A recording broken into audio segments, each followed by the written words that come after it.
Welcome into Scoops with Danny Mac on Fox 2. I'm Dan McLaughlin. Cardinals spring training, it's here, it has begun. And I'll visit with Cardinals manager Mike Shildt. Now, once again, the Redbirds come into this spring training with very high expectations. It'll be the Cardinals' debut of Nolan Arenado and the excitement he brings to the Gateway City. The return of both Adam Wainwright and Molina for at least one more season. And a lot of unanswered questions about the Cardinals' rotation. Miles Michaelis returning from injury. Who could be the fifth starter? Now, all those questions surround this camp for Cardinals skipper Mike Shildt. As the Cardinals manager, Shildt has had a very impressive winning percentage of .561. It's one of the best in baseball since he was hired back on July 15th of 2018. He's regarded as a baseball lifer, and Shildt and his staff return for another run in 2021. Let's bring in the manager of the St. Louis Cardinals, and that is Mike Shildt. And Mike, first and foremost, great to see you. I'm assuming you're as excited as everybody to get this thing going. Hey, Danny Mac, I love Scoops with Danny Mac. I'm excited about that, but I'm also more excited about our season. So, yeah, I'm fired up. Tell me about going into this spring training and what excites you more than anything about this club. Is it Arenado? Is it Yadi and Waino back? Is it the plethora of pitching you may have? What excites Mike Shildt about this club? Listen, there are all those things you just mentioned, but it's really the totality of it that really excites me. I love the fact that, first of all, we're playing. We don't need to take that for granted. So we're playing. We're going to play a dedicated 162-game schedule. Looks like as of now we're going to play in National League rules, and we have a team that has over the last 2 years made the playoffs, has experience. A large bulk of that club's back. Our staff is back. We've got continuity with the group, and then we had a nice piece in Arenado that we know is an elite player and will help us on both sides of the ball, offensively and defensively. So a lot to be excited for. Just excited about the entire group. Mike, a nice piece. He's a really, really nice piece, Nolan Arenado. Yeah, there's no question about that. I definitely don't want to minimize it. I had the good fortune of seeing Nolan when he came up with Tulsa in AA and the Texas League when I was over in Springfield managing. And, when you're managing minor leagues, you also coach third base. And so, and also in that league, it's only an 18 league, and you play the other three teams in your division like 33 times. And so I got to see him up close and personal next to each other, him playing right there at third base. And then we played him in the first round of the playoffs. And you could tell he's a good player, passionate player, and clearly a skills player that was also a baseball guy and enjoyed talking to him and is a high character guy. So a great addition to our ball club, Danny. You got it. Better than just a really nice piece, Mike. No question. Tell me about your conversations with him so far. What have those been like since he's been acquired by the front office from the Rockies? Yeah, he was excited. We alluded to the pre-existing relationship we had, kind of laughed about it. Going back to 2012, I'd always spent some time with Nolan at our place or their place. We'd find a way to connect for a couple minutes in each series. So he was just excited to get over here with St. Louis. And, we had just conversations. We've had some follow-up conversations about just our culture, how we play, how we go about it, style of play, and just really wanted to share some thoughts with him about, what we're doing here, also to be available, for any questions he had, just logistically, and then get his feedback about how he viewed his spring training and what that looked like. We needed to get, ready to execute and compete for the season. So just a lot of good conversation, good baseball conversation, really, really easy conversation. I thought you did an amazing job, Mike, guiding the club last year through a couple of shutdowns. You get into postseason play. What did you learn about last year going into this year and dealing specifically, unfortunately, with COVID and just trying to get your guys mentally, as much physically, but even mentally ready for the grind of 162, dealing with COVID and all the protocols that go along with it? Yeah, I mean, they're real. I mean, they take the season is competitive, as you know. It can last year was abbreviated, but the mental and physical strain once we got done. I can't speak for everybody, but general consensus was that, including myself, was that it was as mentally and physically draining than anything we had done based on all the different nuances of the protocols. But that's the reality of it, and I thought we did a great job of creating solutions and being positive with their mindsets and growth mindset. One of the things I think that, well, I know actually that really allowed us to be successful, that we'll draw upon and crystallize itself for me last year. When you lose a third of your team and half of your staff, and you're still able to go out and compete and basically willed our way into the playoffs, you realize, you look back at it, what were the reasons we did it? Of course, there's contributions on the field.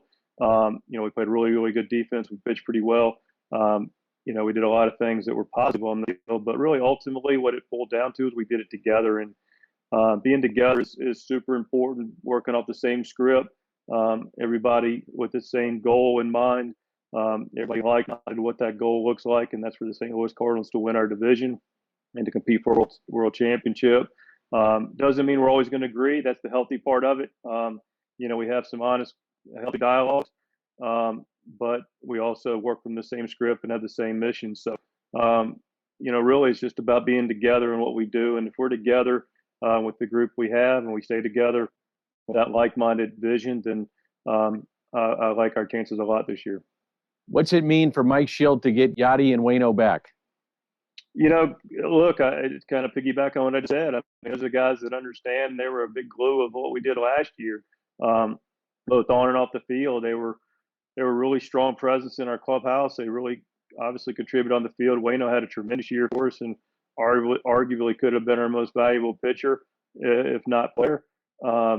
So, having the guys that know what it's like, know how to be intentional about the work, not only in how they go about their business, but also how they communicate. That they're great examples on and off the field, and they're really just great pillars for our clubhouse. We'll get into the lineup, the bullpen rotation. That's next on Fox 2 with Mike Shildt. Scoops with Danny Mac is brought to you by Schnucks, Lou Fuse, Royal Banks of Missouri, and Ryan Kelly, the home loan expert. Welcome back to Scoops with Danny Mac on Fox 2. A reminder, there's daily content on the website, scoopswithdannymac.com. Podcasts, features, articles. If you've missed Bernie Miklasz and his writing, you can see it all daily on scoopswithdannymac.com. Let's continue our conversation with Mike Shildt on this Sunday here on Fox 2. And Mike, the lineup got lengthened, in my opinion, when you got Nolan Arenado. In front, back, any way you want to look at it. You got the two guys in the middle, and Arenado, Goldschmidt. Who knows? Maybe they hit 3-4, the other one's 4-3. Maybe somebody's at 2. It doesn't matter, but you've got length in your lineup. How do you like the top of your lineup? And then what do you think about maybe the back end of the lineup as you start to look at spring training and the way it comes together? Yeah, Danny, you hit the right word on it. It's a length of our lineup when you add a positive, solid, contributor historically like Nolan. It makes everybody around him better. It's a great presence, regardless of where they hit 3 and 4.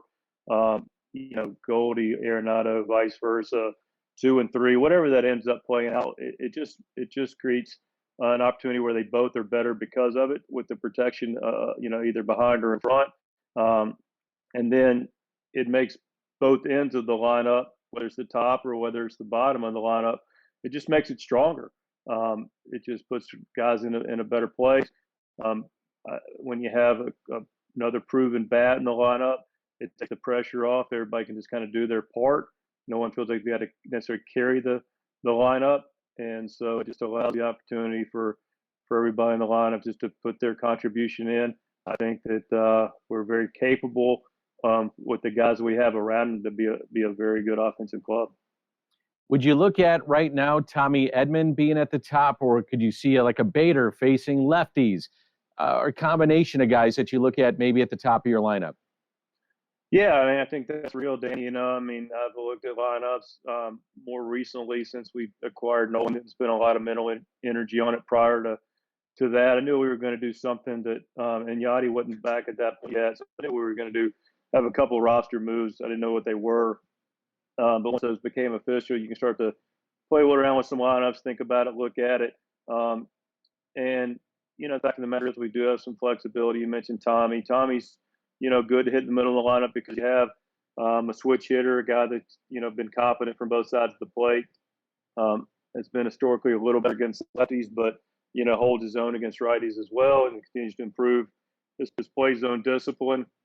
He's also a good base runner, so he's a guy that would compete for a spot at the top. Dylan Carlson, similar deal, switch hitter, nice job both sides of the plate, runs well, runs the bases well also. So you can it towards the top. Of course, you could bump one or both of them down a little bit to create a link, depending on what you're facing that particular day, to balance it out, and not be so one side dominant.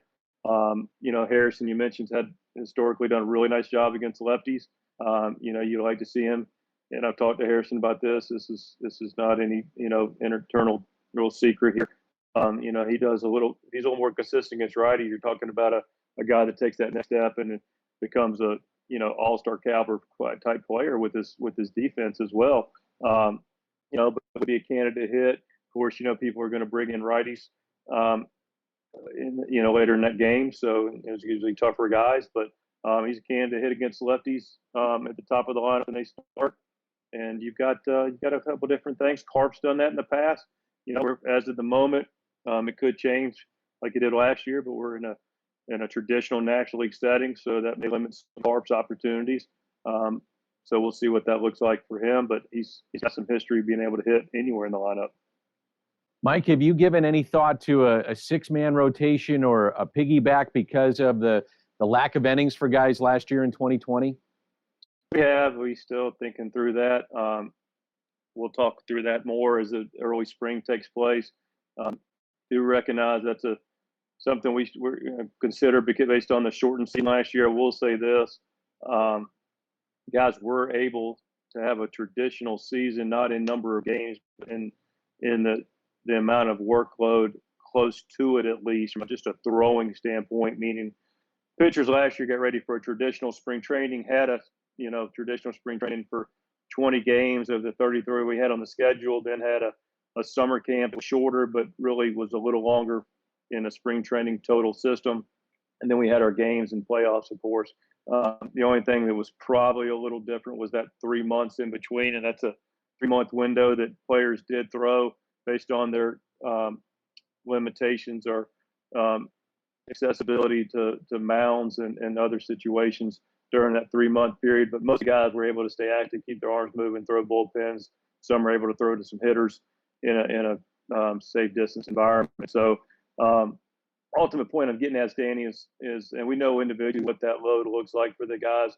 So it's more load took place for the pitchers than just that 58 games that we can factor in. But we are looking and figuring out what a six-man rotation looks like over the course of a season, how much sense that makes, and just kind of going from there. But spring training will help us figure that out as well. You want the DH, Mike, or would you rather see it out and be a traditionalist like myself, but I kind of got to liking the DH last year? I don't know where I'm at with this. How about you? You know what? Play by the rules. Whatever rules they have, I play by. But here's what I'll tell you, Danny. Look, if they're gonna, which I think is a foregone conclusion. I don't think this is news breaking. I don't think we're, for the younger people, they don't have any idea about this reference. But this isn't a Geraldo Rivera, news flasher behind the scenes kind of thing. I'm pretty sure the DH is going to be back next year, regardless. If that's the case, I don't really, I love the National League. I love the strategy. I'd fight tooth and nail for it. I've said it for multiple years for it to remain. I'm fighting an uphill battle. I'll support whatever the league decides to do. But if it's going to go to the DH setting, then my take would be go ahead and do it and just make it happen. But if we play with the rules this year, then I can tell you what, our guys will be ready, and you won't hear Waino complain because he loves that bat in his hand. You got that right. Hey, Mike, I really appreciate your time. I think the world of you. I think it's going to be an exciting season. Fans here in St. Louis can't wait to get it going. And I really appreciate your time, and thanks for doing this. My privilege, Danny. I always love talking Cardinal baseball with you, and congratulations on the show, and have a blessed day, my man. You got it. Thanks, Mike. That's Mike Shildt, the manager of the St. Louis Cardinals. Scoops with Danny Mac is brought to you by Blue Tail Medical Group, Royal Banks of Missouri, Hair Saloon for Men, and Triad Bank.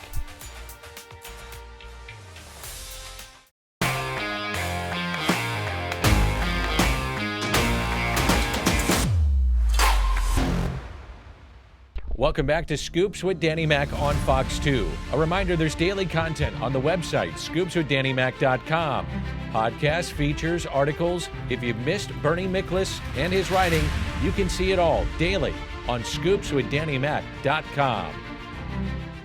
Welcome back to the show on Fox 2. Now, recently, baseball's Hall of Fame made the announcement that their next class will go in virtually. That includes Marvin Miller, Derek Jeter, former Cardinal Larry Walker, and Ted Simmons. I came from a rat trap of a place outside Detroit, and from where I started, where I picked him up, and how my life started to change. I mean, not just a little bit, but dramatically. Everything that I've essentially been able to accumulate in my life, starting from that little rat trap in Detroit to where I stand and sit here in St. Louis, in one form or another, is directly, absolutely directly attributed to Marvin Miller.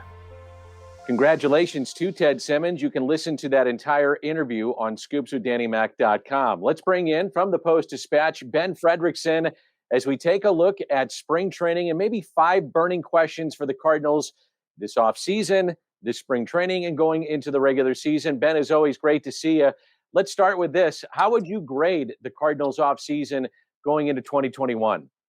Well, we have to give it a maybe knock it a point or two for like a late arrival, like they turned it in just before the deadline, right? But hey, I said all offseason the Cardinals needed to find a way to bring back Adam Wainwright and Yadier Molina. They had to do something to improve an offense that was in desperate need of some power. Well, they did all those things, Dan, and they did it by adding one of the best third basemen ever to play the position, the best active third baseman in Nolan Arenado. So I got to give them an A, maybe an A- for dragging people along and making them think it wasn't going to happen. But I did not expect them to make a move of the Arenado caliber this offseason, and they made a pretty big splash. What is your anticipation looking at Nolan Arenado immediately, just this year, what kind of impact he can make? Well, I think he's going to absolutely, most importantly, help Paul Goldschmidt in a lineup where Goldie was getting singled out and pitched around. This gives another feared bat in the lineup, and you don't take anything away from your defense to do it. You actually improve your defense. Nolan Arenado has almost as many Gold Gloves as Yadier Molina, which is pretty incredible. I mean, the best way to put it is this. They've given out the Platinum Glove Award in the National League for 10 years now. Nolan Arenado and Yadier Molina, Dan, they have a combined 8. So it's not going to hurt their defense anyway. And he's a really good bat. I don't have too many fears about how he's going to hit outside of Coors Field either. I think he's going to level out and be a really good hitter at home and on the road. Should Cardinal fans be concerned at all about the opt-outs in this contract? That's all we've heard about, the opt-outs. Will he opt out? Would he do that in Colorado? Well, we're going to find out. But to me, I don't have any concern about it. What about for you? Well, I suppose it's a concern until he chooses not to take it to some degree. I would be more concerned about the state of his shoulder with how he hit last year. It was kind of sapping some power. I'd be more concerned about that. I think Nolan Arenado is going to really like playing in St. Louis. I don't think he would have waived his no-trade clause to come here if he wasn't planning on sticking around. He said he came here to stay, and I'm going to take him at his word until we see signs of anything different. You know, the Cardinals have a long history of convincing guys to fall in love with St. Louis. And I think based off of what Nolan Arenado has said about playing at Busch Stadium, I think he's going to be here for the long haul. The one threat, of course, would be the Dodgers. He's a California kid. If he grew up dreaming of being a Dodger, maybe LA comes in and tries to pull him away as a free agent. However, if the Cardinals build the kind of team around him that they could have over the next few years, then he might have just as good of a shot as winning a World Series here over the course of his contract. And he might not make more money on a different deal. So I think the odds are really good of him sticking around for the long haul. There's always a surprise, it seems like, in spring training. What's a positive surprise that the Cardinal fans maybe should be looking for? Well, I think the biggest thing that could help this team, Dan, would be something that's kind of out of the Cardinals' control. If they were to get access to the designated hitter, and I know National League traditionalists don't like this idea, I get it, but it would help this team if they could add one of these late free agents if they were given the option for a DH in the NL. Maybe a Yasiel Puig, maybe a Ryan Braun. hey, Cardinals fans don't like the guys, but maybe they would like them if they were hitting home runs for their team. So I think that would be the surprise that could really help. The other thing, which might be more likely, would be an additional starter added late in spring. However, I believe the Cardinals, when they say they like their depth, and I think they've got a lot of talented arms there that they could use in kind of some non-traditional ways, as you've talked about, for that rotation. So I'm gonna say that a surprise DH addition would be the best thing that could happen to him. About 15 seconds. Are they the best in the Central, in your opinion? Oh yeah, not even close. I think they're a top 6 to 10 team in baseball, Dan. Are they a World Series favorite? No, but they're on that next rung outside with the chance to get in there if they make the right moves and if they play up to their ability. Ben, as always, thank you. Appreciate it. You bet, Dan. Anytime. That's Ben Frederickson of the St. Louis Post-Dispatch for Cardinals manager Mike Shildt. I'm Dan McLaughlin. We do this every Sunday. Scoops with Danny Mac right here on Fox 2 at 10:30, and I'll see you next weekend.